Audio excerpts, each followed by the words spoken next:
Hello, this is Don. Don, this is Todd Lyons. How you doing, man? Oh, hey, Todd. First of all, everybody safe and sound right now? Yeah, we're safe. We're still locked in the hotel room up here at the Luxor. We're talking to Don Aman, a native of Yakima, who was actually at the show last night in Las Vegas. Don, I'm glad to hear you guys are safe. You're currently on lockdown. What instruction or direction have they given you guys there? You know, it's hard to tell. The media is really going off on it. Last night we were up in the VIP suites, probably about 50 feet from the main crowd, and the gunshots started. I looked at my wife, and it's like, that's an AK-47. We both knew what that sound was. Mm-hmm. Everybody got down. I went over, recorded some video because we couldn't tell where the shots were truly coming from. Mm-hmm. Obviously, come to find out, it was from the 32nd floor of the Mandalay Bay, which Luxor is attached to Mandalay, so we were literally right across the street. Wow. Yeah, I don't know. It's hard to describe. I mean, it went on for a good 10 to 15 minutes. This was a legit attack. It wasn't staged like a lot of people are saying on social media. Mm-hmm. When did you first realize that you were hearing? I know that you have a good knowledge, but so it was the first. Yeah. Okay. It was the first volley of fire. There was about 30 rounds that went off at the first time. Everybody started saying, "Why are there fireworks?" You know, Jason Aldean was in his third song of his set. Mm-hmm. He started looking around. I realized that you know, this was something serious. So we did what we could to help. Mm-hmm. And my wife and I got separated for a little while. I held back and was able to assist in one of the officers that was shot in the neck. Got him to safety behind the wall. We loaded up probably a dozen or so people into police pickups behind the wall. And so, yeah, we've been on lockdown since off and on since last night. It was interesting, to say the least.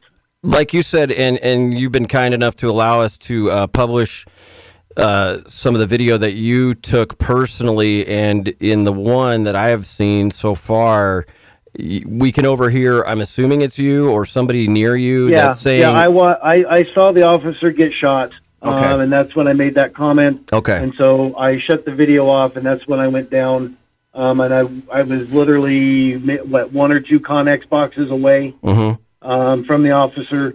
The other officers were scaling over the fence. They didn't realize it.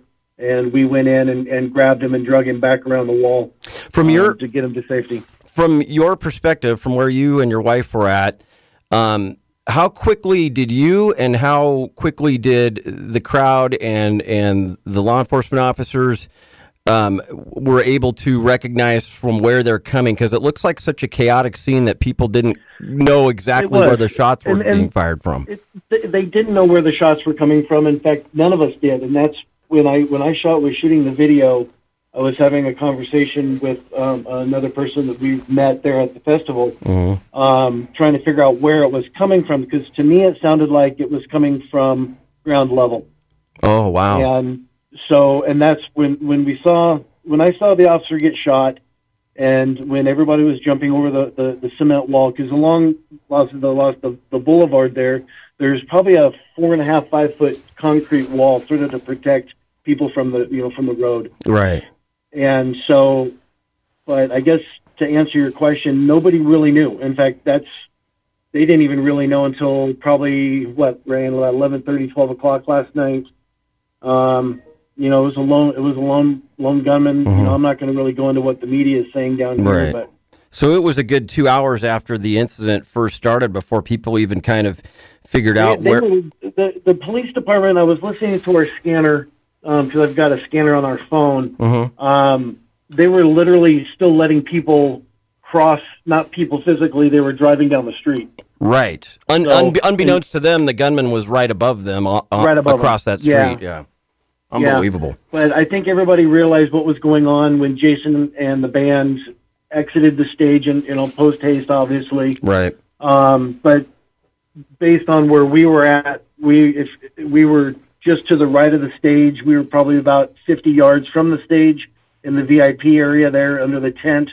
We were in an elevated position a little bit. No, it was pretty, pretty intense. And I know you've taken lots of training in your background, but still, when it happens, the main thing is that there were just a lot of people. I mean, there was a good 40, 50,000 people there, and he had clear line of sight. Wow. And it was just, it seemed to me like he was going for those that were in the crowd on the floor, on the main floor at first. Right. Once he realized, once people started fleeing, then you could hear shots ricocheting off the road, down the road. I'll be darned. It was an interesting night, to say the least. When are you and your wife expecting to be able to get back to Yakima? We're supposed to fly out tomorrow afternoon, tomorrow evening. We should be home tomorrow evening. All right. If we can get out of the hotel.